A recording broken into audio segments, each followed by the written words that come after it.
Okay, तो सबने join कर लिया, कंटिन्यू करें।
ठीक है, अब हम ये डिटरमाइन करेंगे कि हमारे पास यूएमएल यूनिफाइड मॉडलिंग लैंग्वेज में सीक्वेंस डायग्राम के लिए क्या नोटेशन सिंबल्स यूज हो रहे होते हैं सीक्वेंस डायग्राम के लिए।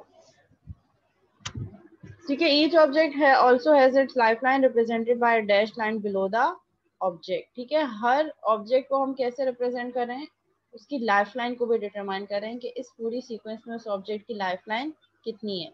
तो उस लाइफलाइन को हम कैसे रिप्रेजेंट कर रहे होते हैं, dash line below the object. Object के नीचे हम डैश लाइन के थ्रू ऑब्जेक्ट को डिटरमाइन कर रहे होते हैं।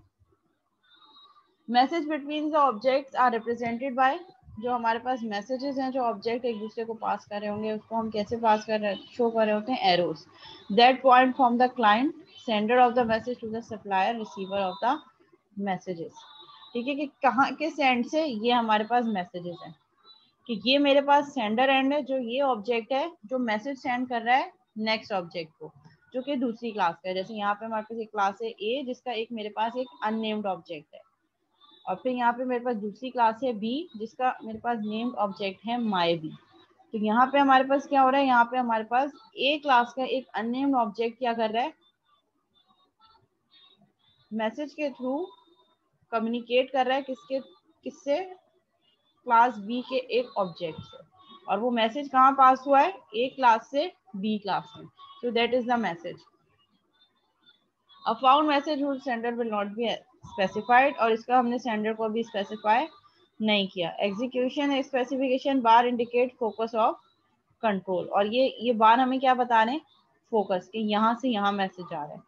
ठीक है, डू वन, सबसे पहले यहाँ से इंफॉर्मेशन आई ये वाला ऑब्जेक्ट। ठीक है, ये एक रैंडम सी डायग्राम है, जब हम इसको पूरा एक सीक्वेंस में देखेंगे तो हमें ज्यादा बेटर समझ में आएंगी।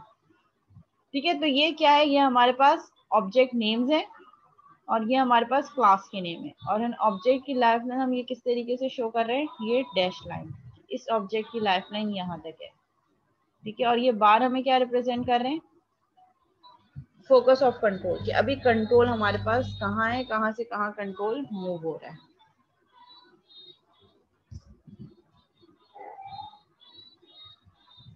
The UML notation for object and message in a sequence diagram is shown below. ठीक है, ये हमारे पास ऑब्जेक्ट की रिप्रेजेंटेशन है, ये हमारे पास मैसेज की रिप्रेजेंटेशन है एरो, और ये डैश लाइन हमें क्या बता रही है, life line of an object. इस पूरी इंटरेक्शन में इस ऑब्जेक्ट की लाइफ लाइन कितनी है। ठीक है, इसका हम कोड देख लेते हैं। पब्लिक क्लास ए, हमने क्लास बनाई ए, उसके अंदर हमने क्या किया, private B my B is equal to new B. हमने एक प्राइवेट ऑब्जेक्ट बनाया बी क्लास का, एंड एक मेथड है मेरे पास पब्लिक वॉइड डू वन। अच्छा, यहाँ पे कम्युनिकेशन हम किसके थ्रू कर रहे हैं, objects can communicate with each other through message passing. तो यहाँ पे मैसेज पास हो रहा है ए से, ए की क्लास से बी की क्लास में। ठीक है, तो मैंने पब्लिक क्लास ए बनाया और उसमें मैंने एक प्राइवेट कनेक्शन प्राइवेट ऑब्जेक्ट बनाया, और मैंने एक मेथड बनाया ए की क्लास में डू वन का, और वो डू वन क्या कर रहा है, इस ऑब्जेक्ट के नाम के साथ my B dot do two my B dot do three, ये फर्दर मेथड कॉल कर रहा है। तो इसने क्या किया, डू वन का मेथड कॉल किया, इस डू वन के मेथड ए की क्लास में एक डू वन का मेथड कॉल हुआ, और उसने क्या किया, डू टू और डू थ्री के मेथड एक्सेस करें, किसके थ्रू, माई बी के ऑब्जेक्ट के थ्रू जो हमने ए की क्लास में डिफाइन किया। ये इसका कोड है।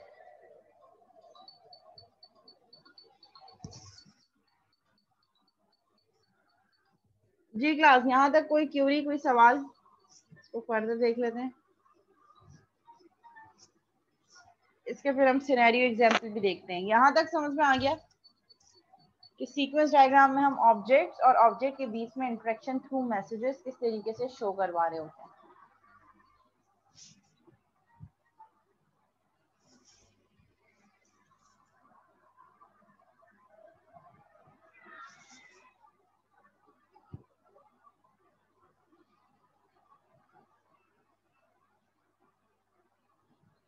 जी क्लास, कोई क्यूरी नहीं है? नेक्स्ट स्लाइड पे मूव कर जाऊं?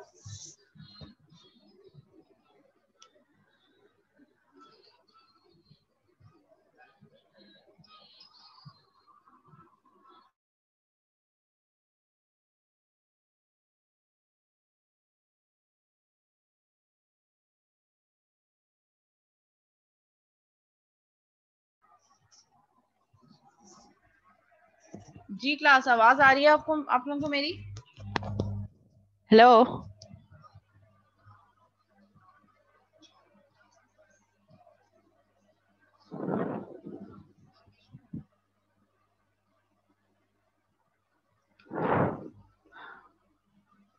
जी, यहाँ तक कोई क्वेश्चन है?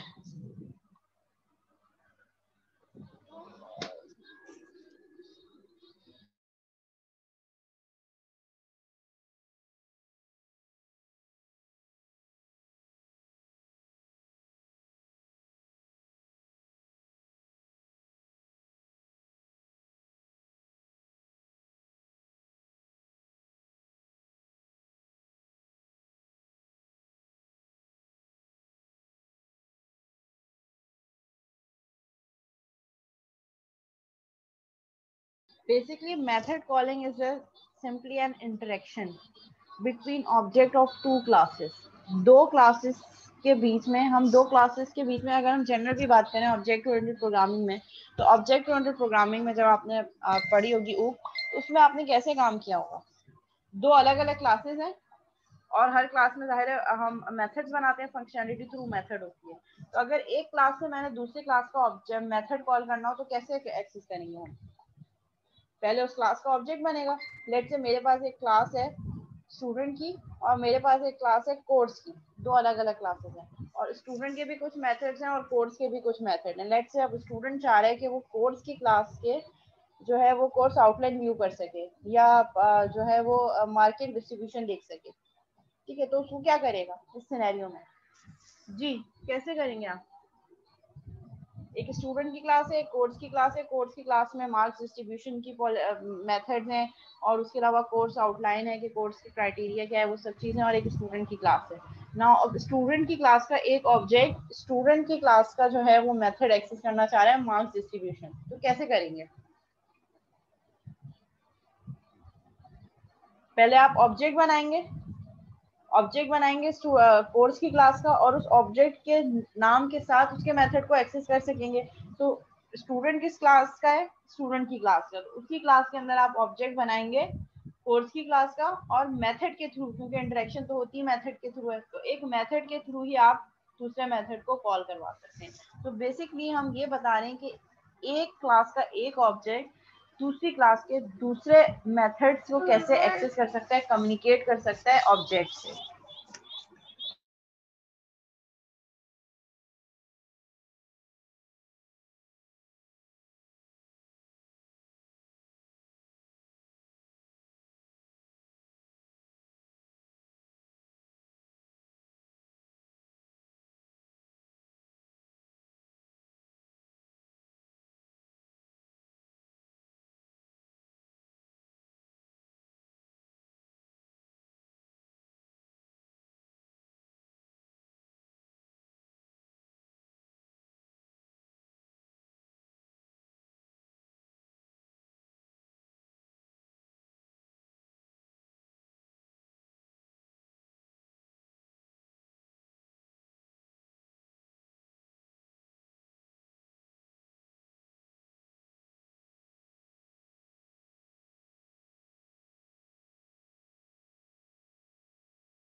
ठीक है, अब हम एक सिनेरियो डिस्कस करते हैं।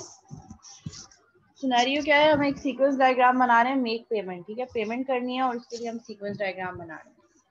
The message make payment is send to an instance of a register. The sender is not identified, sender identified नहीं है।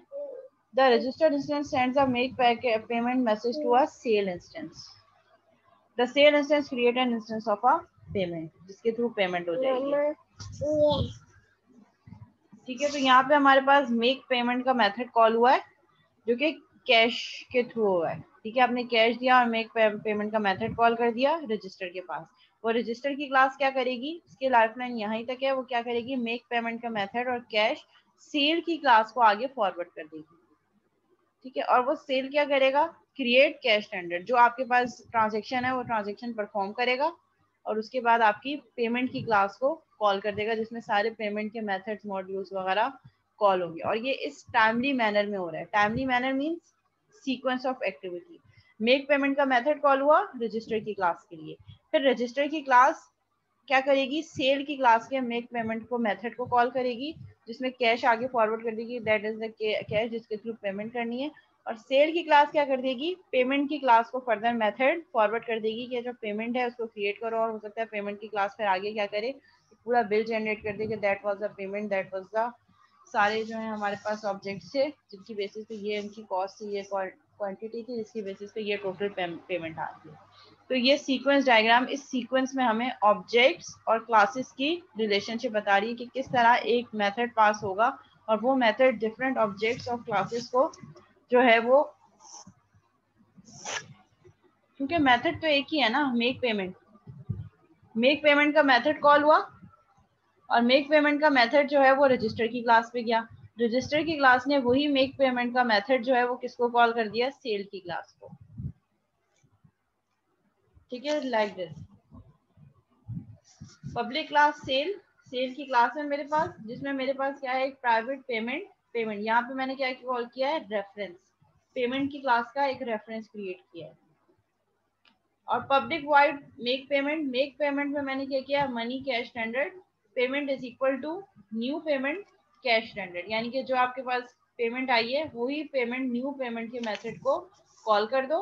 और ये पेमेंट क्या है, ऑब्जेक्ट बनाया और उस ऑब्जेक्ट के अंदर मैंने कैश स्टैंडर्ड को पास कर दिया। Two way to show or return result from a message. अच्छा, इसमें हम रिटर्न रिजल्ट भी बता रहे होते हैं। ठीक है, रजिस्टर डू एक्स, यानी कि ये टास्क करो, D1 is equal to get date, get date, और फिर यहाँ पे गेट डेट का मेथड कॉल हो गया। सेल क्या करेगा, इसको डेट भेजेगा कि किस डेट पे ये पेमेंट आई है। तो जब हम एक ऑब्जेक्ट से रिटर्न टाइप आ रही होती है, उस रिटर्न टाइप को हम डैश एरो से रिप्रेजेंट कर रहे होते हैं।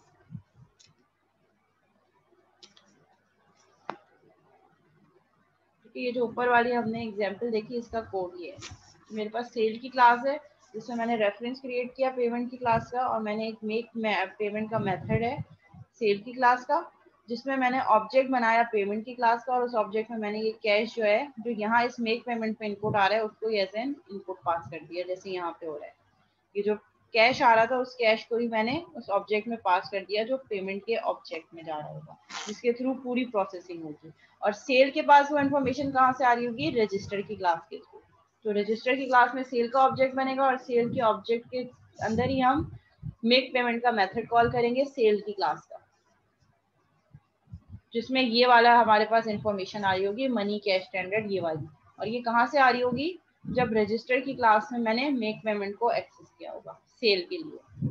ये काम सेल में हो गया और सेल के थ्रू मैंने पेमेंट की क्लास का ऑब्जेक्ट बनाया, और वो जो मनी था, वो जितना भी अमाउंट था, वो मैंने कैश स्टैंडर्ड कहाँ भेज दिया, पेमेंट की क्लास के में ऑब्जेक्ट क्रिएट करते वक्त एज एन इनपुट, यानी कि कंस्ट्रक्टर में। और फिर पेमेंट की क्लास पे अपना फर्दर जो भी उसकी एक्टिविटी होगी वो परफॉर्म करेगी। और अगर आपने रिटर्न रिजल्ट दिखाना हो कि एक मैसेज का रिटर्न रिजल्ट क्या आ रहा है, तो उसी मैसेज के साथ आप डैश लाइन रिप्रेजेंट कर रहे होंगे और उसकी डायरेक्शन क्या होगी, फ्रॉम सेंडर टू रिसीवर। अब रोल चेंज होगा, यहाँ पे ये सेंडर था और ये रिसीवर, जिसने मैसेज सेंड किया था और इसने ये मैसेज रिसीव किया था। अब जब ये रिस्पॉन्ड करेगा तो ये सेंडर हो गया सेल, और रिसीवर कौन हो गया, रजिस्टर। और ये अगर आप देखें तो ये टाइमली मैनर पे ये कि फर्स्ट मेथड यहाँ से गया, फिर नेक्स्ट टाइम स्टैम्प पे यहाँ से यहाँ गया, फिर नेक्स्ट टाइम स्टैम्प पे यहाँ से यहाँ गया। तो आप टाइमली मैनर पे सीक्वेंस ऑफ इंफॉर्मेशन बता रहे हैं कि एक ऑब्जेक्ट दूसरी क्लास के ऑब्जेक्ट से कैसे इंटरेक्ट कर रहा है through method passing. Messages to this, ठीक है। अगर कोई क्लास अपने आप कोई मैसेज सेंड कर रही है, रिकर्सिव मेथड है या अपने आप का ही क्लास का मेथड कॉल कर रही है, तो उसको आप कैसे रिप्रेजेंट करेंगे? इस तरीके से, ये बॉक्स और इसके अंदर एक और बॉक्स, ये मेथड इसी को ही कॉल कर रहा है दोबारा। तो आप अगर दिस ही दिखाना चाह रहे हैं, दिस वाले कंटेंट, जैसे हम दिस बता रहे होते हैं कंस्ट्रक्टर में, वेरिएबल नेम सेम होते हैं, तो दिस का कीवर्ड हम यूज करते हैं ना ऑब्जेक्ट ओरिएंटेड प्रोग्रामिंग में। तो उसमें भी अगर कोई ऐसी चीज है कि अगर आप एक क्लास अपने आप कोई मैसेज कर रही है, कोई रिकर्सिव मेथड कॉल कर रही है, अपने ही मेथड कॉल कर रही है, तो उसको हम इस तरीके से रिप्रेजेंट कर सकते हैं।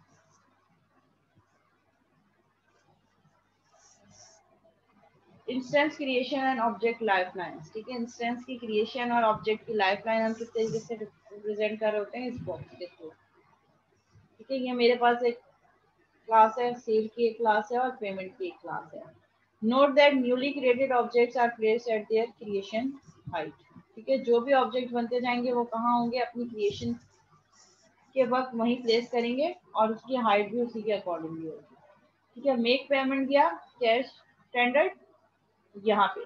फिर अब सेल की क्लास में ऑब्जेक्ट क्रिएट किया और पेमेंट की क्लास में क्या पास कर दिया? कैश स्टैंडर्ड, जो यहाँ पे इनपुट आया था मेक पेमेंट के थ्रू, वो यहाँ चला गया। और फिर यहीं से ऑथोराइज होगी हमारी कि either that payment is authorize और नॉट, ऑथोराइजेशन भी यहीं से होगी। और उसके लाइफ टाइम हमारे पास इस बॉक्स से हमने रिप्रेजेंट कर दी कि इतने टाइम में ये जो प्रोसेस है ये इतना टाइम लेगा।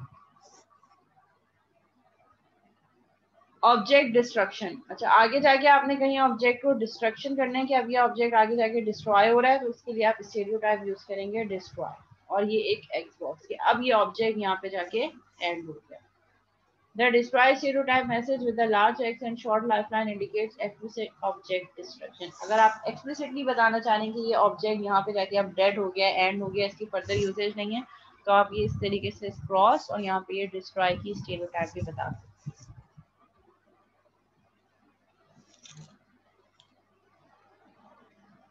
ठीक है। डायग्राम का हमारे पास फ्रेम किस तरीके से होगा? अगर आप ऐसा बता रहे हैं कि कोई लूपिंग कंडीशन है, तो लूपिंग के लिए आप एक फ्रेम भी रिप्रेजेंट कर रहे होते हैं और उसको इस तरीके से लूप यहाँ मेंशन करने की, ये हमारे पास लूप में चल रहा है। लेट से एक क्लास है ए और एक मेरे पास क्लास है बी, ठीक है। इसने मेक न्यू सेल, एक नए लेट से कोई कस्टमर आया जिसके लिए हम सेल का पेमेंट का पूरा मेथड कॉल करना चाह रहे हैं, तो इसके लिए मेक न्यू सेल, ए से रिक्वेस्ट गई बी में। फिर ए ने फर्दर क्या कहा कि मोर आइटम्स ऐड, ठीक है। Enter item, item ID and quantity. Next item add किया, उसकी आईडी, जैसे हम कोई चीज ऐड करते रहते हैं, जैसे बारकोड रीडर भी होता है, तो वो क्या कर रहा होता है? एक एक आइटम को जो है वो रीड कर रहा होता है, और अगर उसकी मल्टीपल क्वांटिटीज हो तो उसको एक दफा रीड करने के बाद सिस्टम में क्या एंट्री कर देता है? उसकी 5 क्वांटिटी या 10।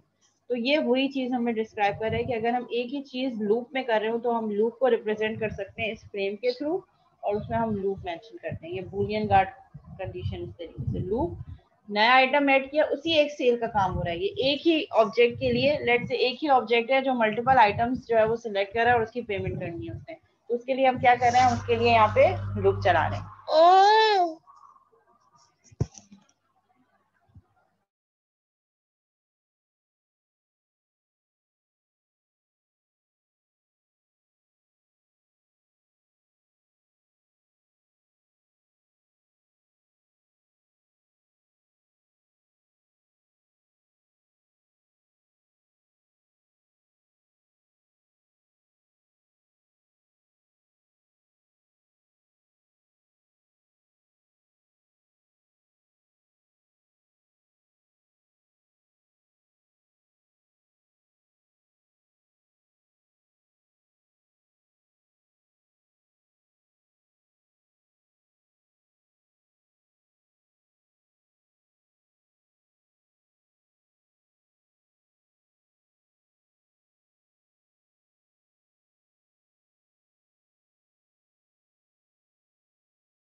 ठीक है क्लास, तो अगर हमने कोई लूपिंग कंडीशन दिखानी हो तो हम उस लूपिंग कंडीशन को इस तरीके से शो कर सकते हैं।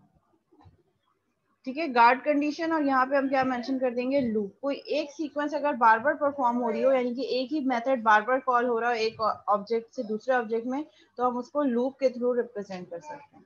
और बार बार एंटर आइटम होगा तो बार बार इट मीन्स कि ये जब तक आइटम्स ऐड होते रहेंगे ये मेथड ए से बी में कॉल होता रहेगा, और फिर एट दी एंड यहाँ पे क्या करेगा, एक रिस्पॉन्स जनरेट होगा क्लास बी से, जो कि हमें डिस्क्रिप्शन और टोटल बता रहा होगा, हर आइटम की कॉस्ट, उसकी क्वांटिटी और पूरा ओवरऑल पेमेंट। और यहाँ से जब तक एंड सेल नहीं होगा जब तक ये लूप रिपीट होती रहेगी। तो ये एक ऑब्जेक्ट के लिए मल्टीपल आइटम्स की एंट्री जो ये मेथड के थ्रू एक ऑब्जेक्ट दूसरी क्लास को पास करता है। यहाँ तक किसी को कोई सवाल, कोई क्यूरी? जब तक मैं अटेंडेंस ले लेती हूँ आप लोगों की, आप जो है अगर कोई क्यूरी है तो वो जब तक माइंड में रखें, फिर आफ्टर अटेंडेंस पूछ लीजिएगा। नेम में कॉल कर रही हूँ, जिसका नेम कॉल करूँ वो अपनी स्टूडेंट आईडी या चैट पे सेंड कर दे।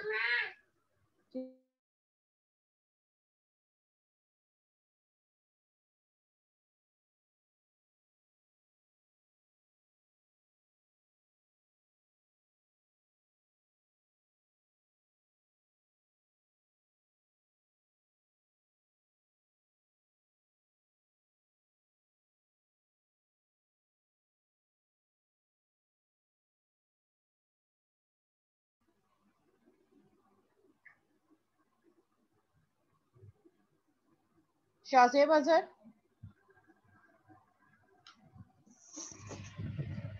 शाहजेब अजहर क्लास जिसका नेम कॉल करूं वही अपनी अटेंडेंस स्टूडेंट आईडी सेंड करें। शाहजेब अजहर एब्सेंट है, 2 दफा नेम कॉल करूंगी जस्ट। अब्दुल हादी, अब्दुल हादी, जो लोग नाम कॉल किए बगैर अटेंडेंस सेंड कर रहे हैं ना उनको भी मैं एब्सेंट मार्क कर दूंगी। एहसन एजाज,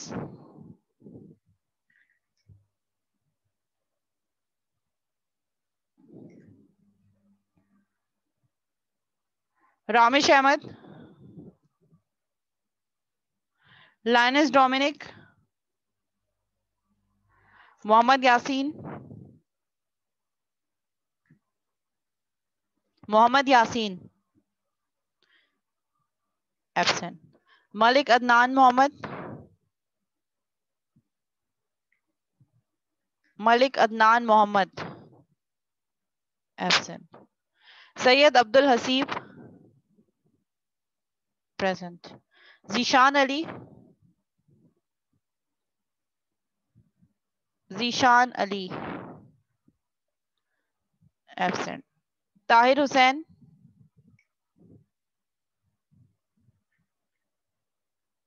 प्रेजेंट। शेख मुबशर अख्तर, मोहम्मद वसीम, मोहम्मद एहतशाम जिलानी, आशा,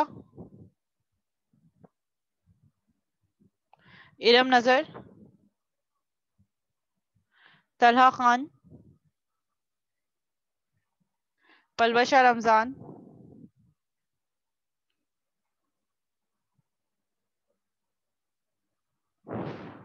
Zareen Gul, Zareen Gul absent. Abdul Rafay, Huzaifa Tariq,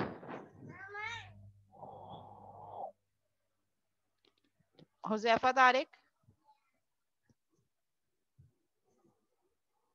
okay. Mohammad Usama Hasan, Mohammad Saad, Mohammad Muzammil, Mohammad Muzammil absent. Furqan Ahmed, Mohammad Yasir Amin, Saad Furqan present. Mohammad Qasim Khan, Mohammad Qasim Khan,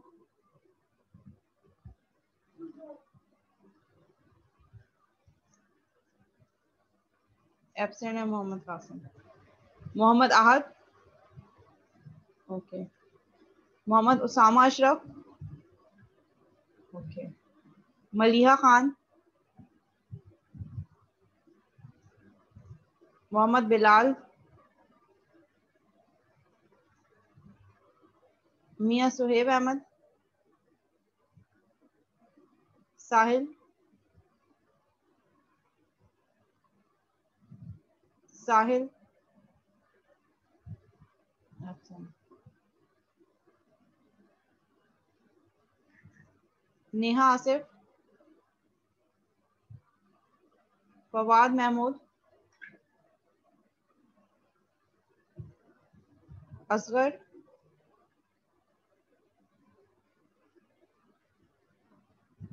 रायद Khan, okay present. Malaika,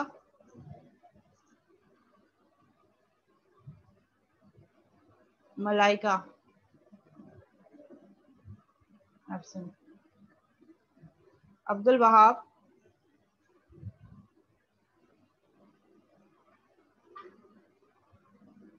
Abdul Wahab absent. Nimra Jameel,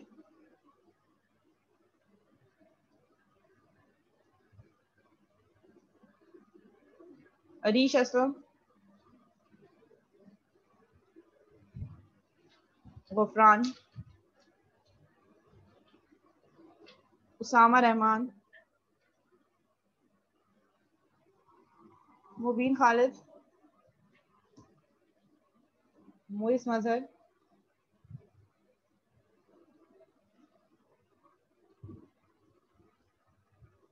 Athar रसूल,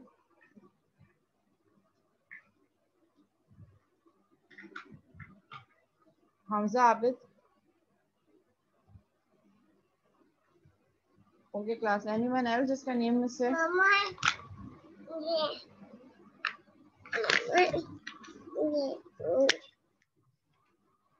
अब्दुल